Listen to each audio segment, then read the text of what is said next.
আসসালামু আলাইকুম। ইমো থেকে নাম্বার কিভাবে বাড়ি করবেন? আপনি যদি ইমো থেকে যে কোনো ব্যক্তির নাম্বার বাড়ি করতে চান তাহলে আমার এই ভিডিওটা শেষ পর্যন্ত দেখুন, তাহলে কিন্তু খুব সহজে আপনি যে কোনো ব্যক্তির ইমো থেকে নাম্বার বাড়ি করতে পারবেন। এর জন্য কিন্তু অবশ্যই আপনাকে ভিডিওটি শেষ পর্যন্ত দেখতে হবে। ভিডিওটি শুরু করার আগে একটাই রিকোয়েস্ট, প্লিজ সাবস্ক্রাইব করে অনেক বেশি শেয়ার করে দেবেন যাতে সবাই ইমো থেকে নাম্বার বাড়ি করতে পারে। প্রথমে আপনি আপনার যে ইমো অ্যাপসটা আছে এখানে চলে আসবেন। আসার পর এখানে দেখেন একটা নাম আছে, জামিদুল নামে একটা নাম আছে। আমি জাস্ট এই নামের উপর ক্লিক করবো, আপনি আপনার নামের উপর ক্লিক করবেন।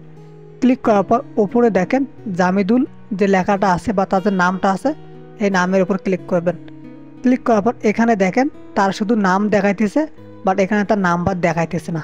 জাস্ট একটু খালি মনে রাখবেন, এখানে কিন্তু তার নাম্বার দেখাইতেছে না। আপনি ব্যাগে চলে আসবেন, ব্যাগে চলে আসার পর আরেকটা নাম্বার, যেমন তিথি নামে একটা নাম্বার আছে, নাম আছে, এর উপর ক্লিক করলাম।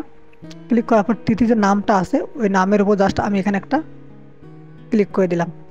দেন এখানে দেখেন তার কিন্তু নাম্বারটা শো করতেছে, দেখেন এখানে কিন্তু নাম্বারটা শো করতেছে, এখানে আপনি দেখেন নাম্বারটা কিন্তু শো করতেছে। বাট একটু আগে যে জামিদুল নাম ছিল সেখানে কিন্তু নাম্বার শো করে নাই।